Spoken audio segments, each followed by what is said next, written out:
So welcome to session 2 of the module, and in this session we'll focus on the knowledge, skills and mindset needed to be entrepreneurial as either the owner of your own business or as an employee in an organisation that you do not own.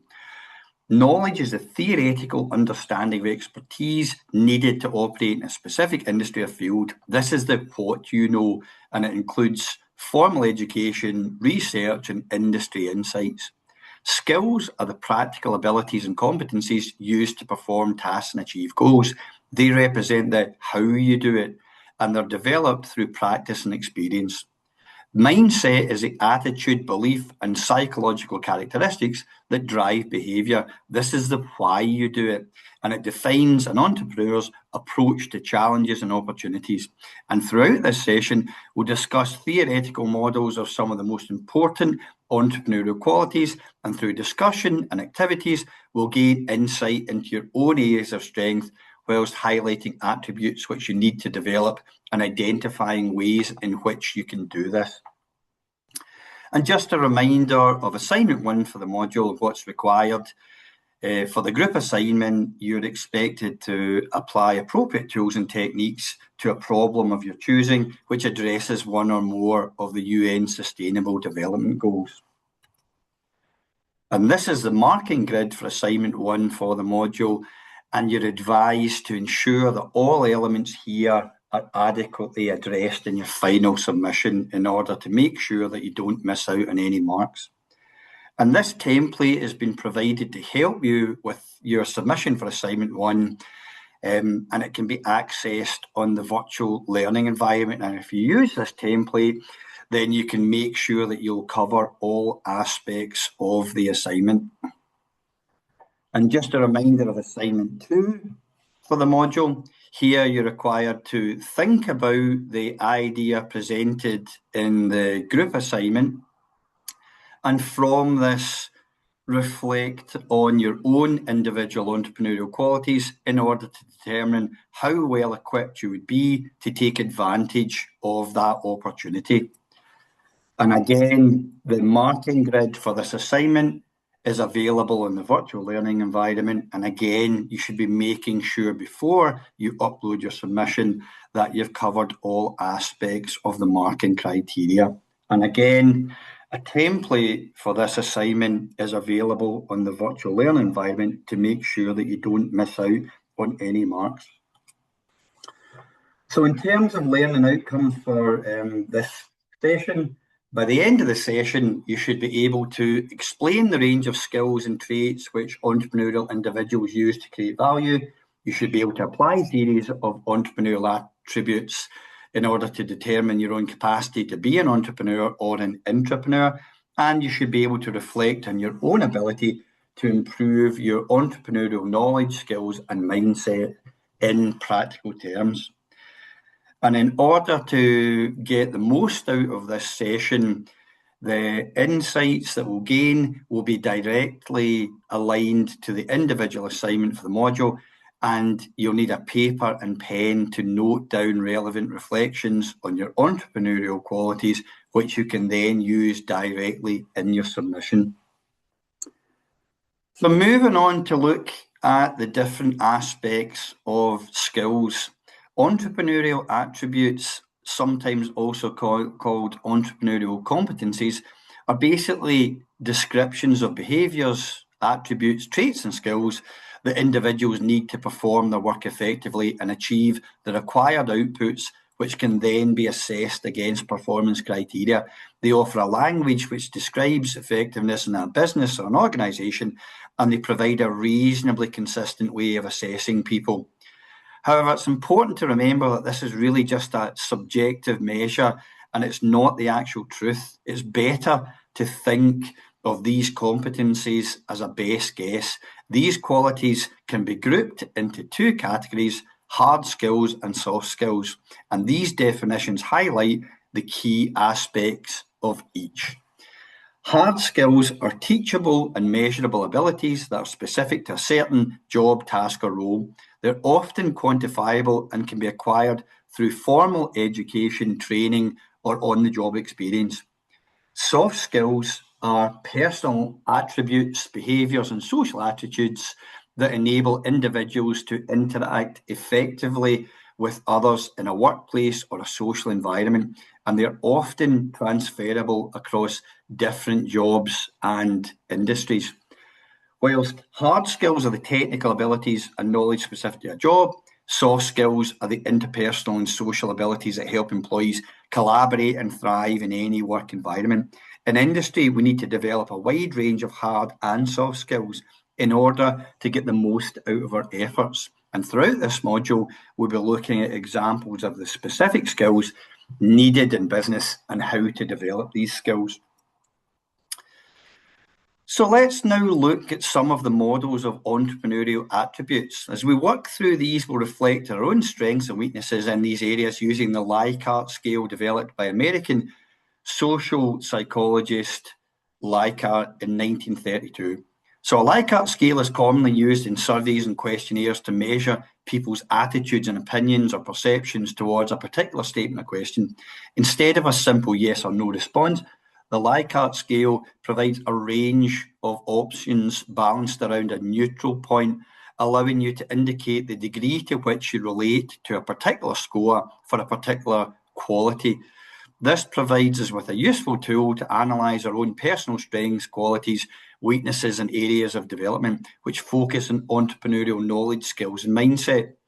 Throughout the remainder of this session, you'll be presented with various frameworks of traits, competencies, and hard and soft skills, and we'll use the Likert scale to measure ourselves against these frameworks. Remember, however, that your answers are not the truth or simply your gut feel. This exercise is subjective, which means it's up to you how you score yourself, but try to be as honest as you can in your answers.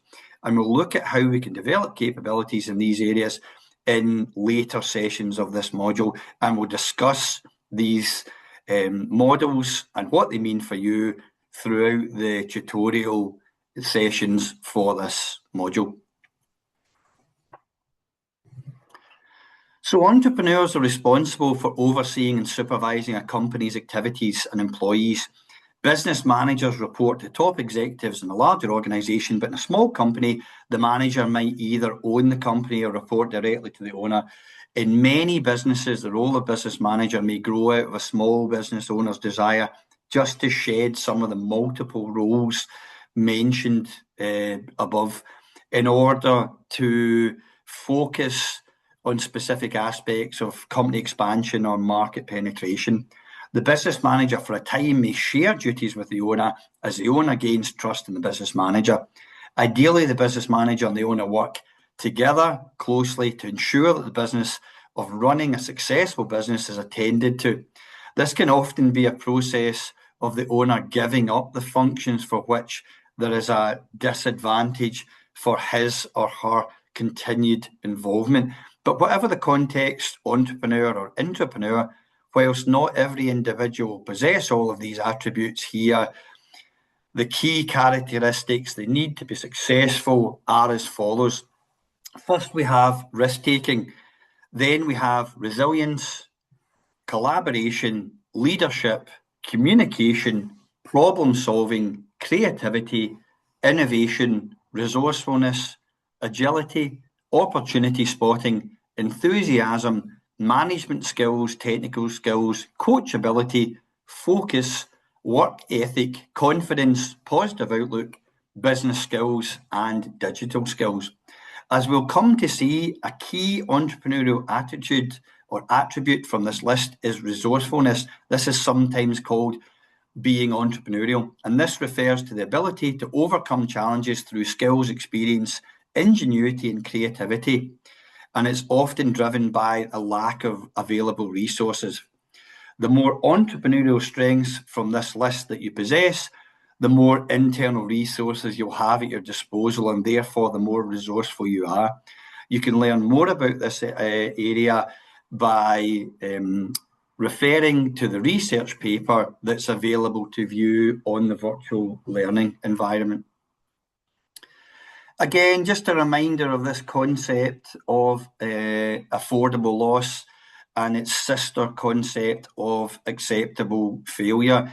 These two concepts are critical to entrepreneurial thought and action, and they basically take the view that there's no such thing as failure, because in failing, we learn new things about the business, and we can then use that knowledge to create a stronger business, product, or service.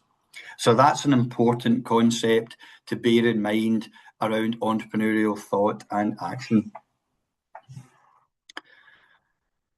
So we're just very, very briefly going to work through one of the serious games that I talked about in session 1. So the survival game is a serious game designed to provide an opportunity to explore some of the key principles which lie at the heart of entrepreneurial thought and action, such as problem solving, creativity, and innovation. And here we'll be applying the problem, opportunity, solution approach, and we need to consider key aspects such as affordable loss and the bird in the hand principle, which, if you'll remember, is where we have to take the view that we simply need to work with the resources we have at hand. So here we've set you a simple problem. The problem is that you're passengers on a ship passing through a remote part of the ocean. Following an explosion in the ship is starting to sink, and the only hope of survival is to take to the life rafts and paddle to a nearby uninhabited island. So what we're asking you here to do is consider that you have 10 minutes to salvage useful equipment from the wreckage before it's washed out to sea. And from the 30 items that we're going to show you that are available for you to select, you need to select 10 which will give you the best chance of survival on the island, and you need to be prepared to explain your choices. So I'm just going to highlight each of these slides. I'm going to leave them on the screen for a few seconds, but remember, you can always pause this video to give yourself more time. There are multiple answers to this challenge, so there's no such thing as a right or wrong answer, but you need to be thinking about how these items, the 10 that you choose out of the 30 available, give you the best chance of survival.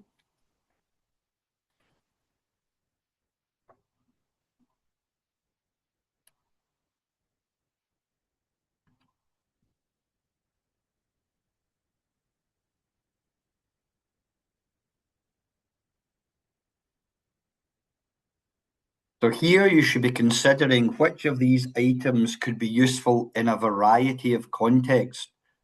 So you should be thinking about how you could apply creative thinking in order to maximize the value of the items that you're selecting. So the lens you should be looking at here is, how can I use these in different ways? And I've provided my own idea of what might be the best choices from the list of available options. But again, this is my own subjective view, and we will discuss your choices and the reasons why you chose one item over another in the tutorial exercises for this session. So now, thinking about your entrepreneurial qualities and attributes, let's see how resourceful you are. So this entrepreneurial competency scorecard has been created from the research paper highlighted on the virtual learning environment and in the previous slides, and it provides us with a tool for establishing how you perceive your personal abilities across a range of areas, including mindset and hard and soft skills. And by employing a Likert scale approach, we can quickly establish a baseline for your individual areas of strength and weakness. And remember, this scorecard, it will be critical for you in terms of your individual assignment for this module. So answer all 20 questions shown here, add up all your scores, and give yourself a total score out of a possible 100. And again, you can pause this presentation in order to give yourself more time to focus on your scorecard. And the critical questions here that you need to be considering, and again, this is aligned very closely to the individual assignment for the module, are Where did you score yourself highly? And these are either the 4s or the 5s. Where did you score yourself relatively low? And these are the 1s and the 2s. And also you need to be considering what do you feel is getting in the way of a higher score in some of these areas. And then lastly, you need to be thinking about what you could do to overcome these areas of development. And having reflected on these questions, look again at your score for resourcefulness specifically and decide now if that score is accurate or not. So having looked at the scores you gave yourself for your scorecard and specifically for resourcefulness, think about how you would measure that in terms of the score at the bottom of this slide. Give yourself an overall score for resourcefulness. Moving on now to another important aspect that entrepreneurial individuals display, we're going to look at work ethic. So in the context of work, you'll need to be continually attempting to balance the priorities of your organisation or your own business, your colleagues and yourself. And these priorities will largely fall under one of 3 key themes, namely equality, diversity and inclusion, productivity, or responsible business. In reality, you'll continually need to make compromises around these priorities, particularly in times of crisis. And with this in mind, look at this model and choose one element from each of the 3 columns, which for you should be given priority over the others if needed. And from this, now grade yourself overall for your work ethic, remembering that 5 is very strong and 1 is very weak. And as always, you should be prepared to discuss your answers in the tutorial session for this session. Another important aspect of entrepreneurialism is opportunity spotting. So opportunity spotting is a process where we identify a gap which can be filled by an idea that has a potential to add value for customers and for the entrepreneur themselves and their business or organisation. In 2025, the UK education sector finds itself in financial crisis. You are a senior leader in a UK university who has been tasked with having to lay off large numbers of staff at all levels to reduce financial deficits. So in this hypothetical exercise, what we want you to do is think about how might the university have got to this position, how it can get back on a strong financial footing, and how can you decide which staff to retain and which to let go. And again, we will be exploring this hypothetical challenge in the tutorial exercise for the session. But what we want you to do is reflect on this challenge and reflect on your own qualities as an opportunity spotter. And again, using the Likert scale approach, grade yourself from 1 to 5. Now, let's move on to leadership, which is again another key skill of the entrepreneur. And leadership is a process whereby intentional influence is exerted by one person over another in order to guide or structure or facilitate activities and relationships in a group or an organisation or a business. This model shows the hierarchical taxonomy proposed by Yuko, which describes leadership behaviours used to influence the performance of a team or a work unit or an organisation. The 4 categories and their component behaviours each have a different primary objective, but the objectives all involve some aspect of performance. For task-orientated behaviour, the primary objective here is to accomplish work in an efficient and reliable way. For relations-orientated behaviour, the primary objective is to increase the quality of human resources and relations, which is sometimes called human capital.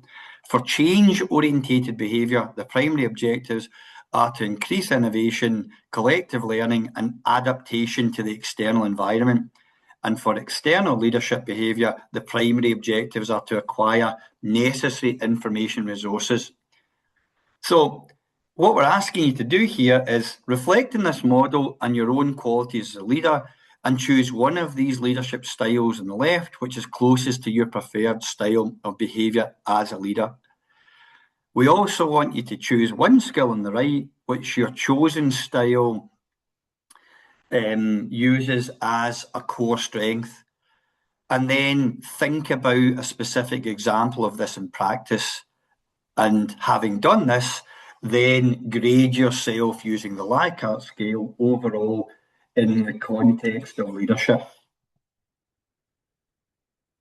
Now, another useful tool for measuring leadership capability is the Blake and Mouton grid, sometimes called the leadership grid.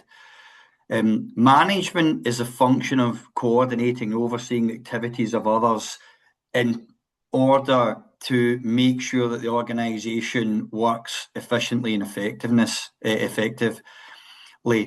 The leadership grid is a behavioural leadership model developed by Robert Blake and Jane Mouton in the 1960s. So it's been around for a while. And what it does is visually represent different leadership styles based on two dimensions of managerial behaviour. The first of these is concern for production, and this measures the leader's focus on achieving organisational goals, efficiency and productivity, and it ranges from low 1 to high 9. Then on the other axis, we have concern for people. And this measures a leader's focus on the well-being and the needs and the relationships with their team members.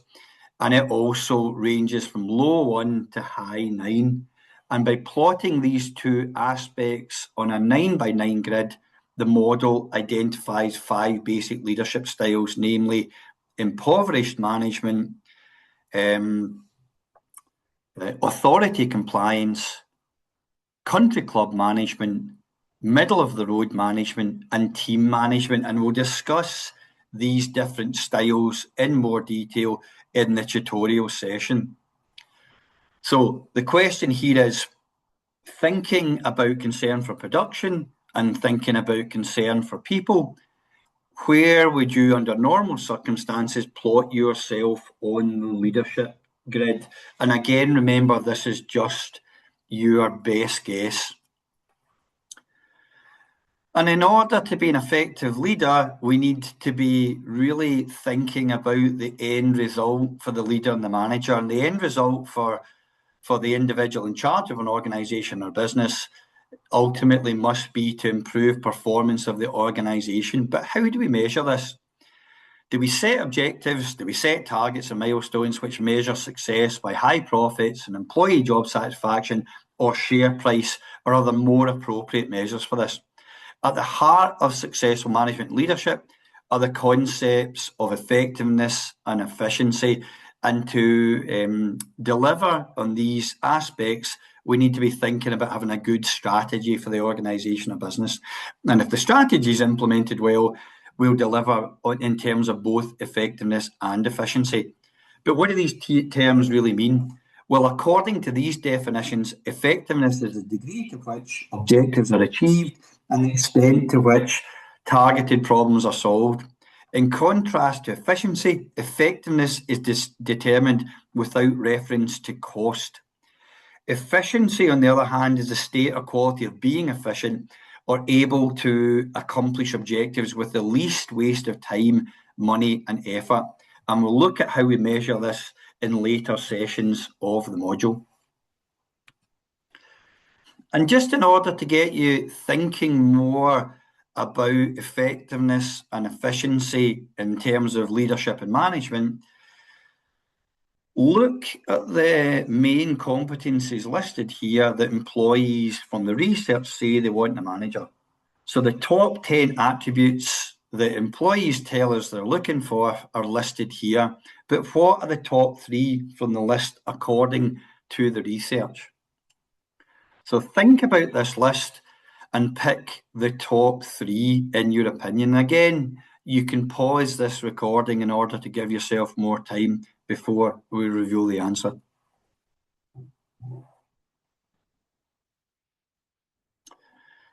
So from the research, the top 3 qualities that people look for in a manager are, firstly, the ability to work in a team. We sometimes call that collaboration.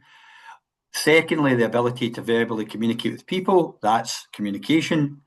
And lastly, the ability to make decisions. In this case, we would define that as leadership. Now, we're not suggesting that the other 7 areas are not important. They are all critical. What we're saying is from the research, employees, when asked, generally list the 3 qualities highlighted here as being the most important for them in terms of what they expect in terms of management and leadership. But that's not the whole story. If we now take a look at the areas where managers and leaders say they need most help with, again, the research highlights 10 key areas. But what are the top 5 areas from this list that managers from the research tell us that they actually need help with? And again, you can pause this recording in order to give yourself a little bit more time to consider the answer. And from the research, these are the top skills that managers say they need help with. And the challenge here is that the managers tell us from the research that the areas that they need help with align quite closely with the key areas that employees tell us they are looking for in their managers and leaders. So there's a huge challenge there to bridge this gap. And again, having reflected on the skills that managers need in business and the skills that employees are expecting their managers and leaders to have in business, think about your own skills in the context of management and grade yourself from 1 to 5 in this area using the Likert scale. One of the key aspects of the entrepreneur's qualities is problem solving. And problem solving skills are absolutely crucial for any leader, manager, owner, employee, because they are constantly navigating an environment that's filled with challenges and complex and unexpected situations. These skills enable an individual to effectively identify the true nature of an issue rather than just reacting to symptoms. And by systematically analysing the problem, leaders and managers can pinpoint root causes, which is essential for developing solutions that are not just quick fixes, but they're sustainable and impactful. Furthermore, strong problem-solving abilities empower leaders to make sound, informed decisions, even when information is incomplete and ambiguous. This is vital in today's fast-paced world, where waiting for perfect data is rarely an option. A leader who is good at problem-solving can assess risks, evaluate different potential courses of action, and confidently choose the path most likely to lead to desired outcomes. The competence builds trust and confidence within their team and with stakeholders, as everyone sees the leader as capable of steering the ship through choppy waters. And beyond just fixing what's broken, problem-solving skills also drive innovation and continuous improvement in the organisation. Individuals who are skilled at identifying inefficiencies or unmet needs can inspire their colleagues to think creatively and develop new solutions, ultimately giving the business or the organisation a competitive edge in the marketplace. So they can foster a culture where challenges are seen not as roadblocks, but rather as opportunities for growth and learning. In essence, people with strong problem-solving skills are not just reactive troubleshooters, they're proactive strategists who can anticipate challenges, mitigate risks, drive progress, and inspire others to overcome obstacles in order to deliver success.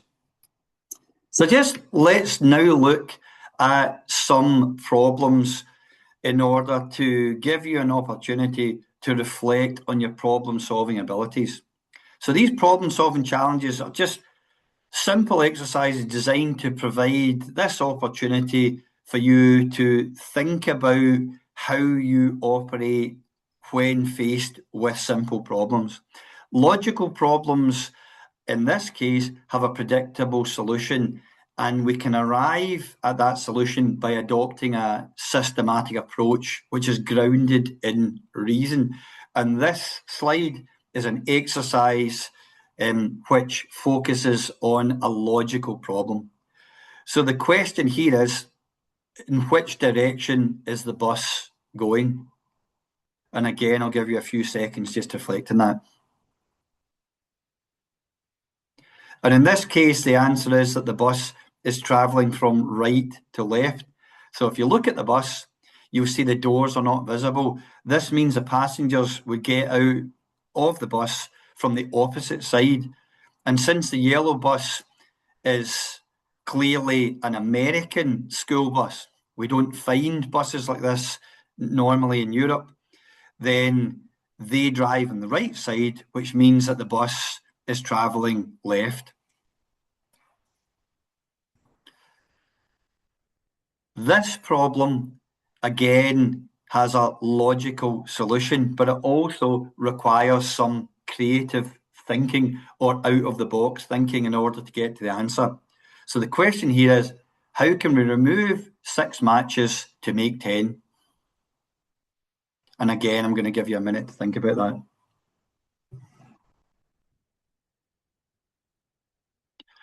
So whilst there is one satisfying answer, you need to apply an element of creativity to get the answer. So if we remove some of the matches from the left-hand group and some from the middle group and some from the right group, we are left with the word 10 in text.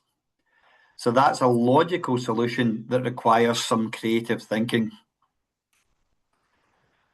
This next example, again, there is a logical solution, but it requires some pattern recognition skills, and some individuals are particularly talented in this area, while others are less so. But in either case, this is a skill which you can develop through practice.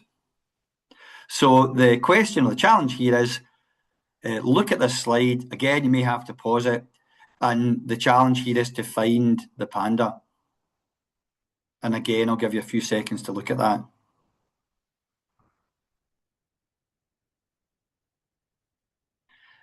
And again, there's only one satisfying solution. You can find the panda from the right-hand side. It's in the second row from the right and the 7th row up. So 2 in from the right and 7 up from the bottom, and there you'll find the panda. And again, another example of spatial recognition. Whilst all these options look similar, there is only one correct answer. The way to solve this problem is to look at each individual option and eliminate the ones that you know are not the correct answer. And if you do that, you should get to the correct answer. And again, I'm going to give you a few seconds to consider this, and you can also pause this presentation in order to give yourself more time. And here, the correct answer is C. And again, consider your own quality as a problem solver. We've given you an opportunity here to reflect on these qualities. Again, grade yourself through the lens of problem solving using the Likert scale from 1 to 5. And another key quality that you'll need in order to be entrepreneurial in an organisation or business is the ability to apply focus. And focus is the process of directing your attention and energy towards the most important tasks in the organisation or business. So, in the context of either starting your own business or as an employee, think about here what your specific SMART goals might be by the end of year 1, your short-term goals. Then think about what your goals, your objectives, your targets might be by the end of year 2, your medium-term goals. And then think about your long-term goals, objectives. What might you want to achieve by the end of year 5? And again, there's no right or wrong answer. It's just an opportunity for you to reflect on your own skills through the lens of focus. And again, from this and from what you know about yourself, give yourself a score from 1 to 5 looking at focus. Moving on now, let's consider another key entrepreneurial quality, creativity, and its sister attribute, innovation.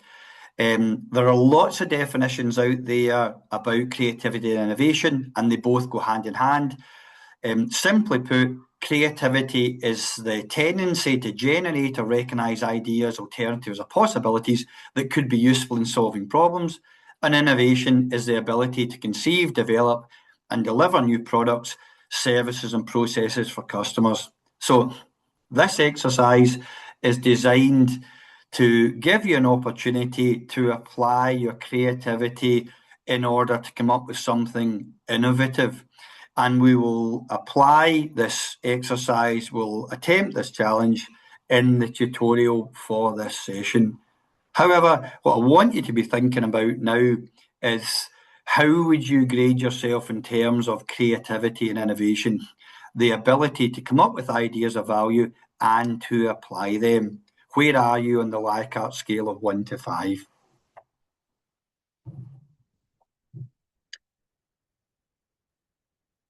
And in terms of your own professional development, what we're asking you to do here is just reflect on the specific steps that you could take in order to develop yourself in these 3 key areas: knowledge, skills, and mindset in the context of work, business, and industry.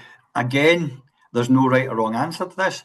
And again, we'll be focusing on this in some detail throughout each session of this module. So we just want to get you thinking about these qualities at this stage, and maybe this is a good opportunity to note down some insights about this. And remember, your individual assignment for this module specifically asks you to think about this. And just a few things to consider here. To improve our knowledge, skills, or mindset, we should adopt a sort of multifaceted approach, focusing on continuous learning and practical application of our skills in order to get better at it. And we can improve our skills, qualities, mindset, knowledge, and attributes in a variety of ways through some of the examples shown here. We can undertake some informal or formal learning, or we can go out and simply gain some experience of doing a particular thing, and in doing so, we're quite likely to improve our performance and ability in a particular area. And in the tutorial session for this session, we'll be thinking about how we can, in groups, come up with some ideas that will allow us to address the conditions of the assignment around coming up with a viable new idea which addresses one or most likely more of the UN Sustainable Development Goals. And we'll focus on that in the tutorial session. But at this stage, start to think about some of the key areas that you might be interested in tackling in your group assignment.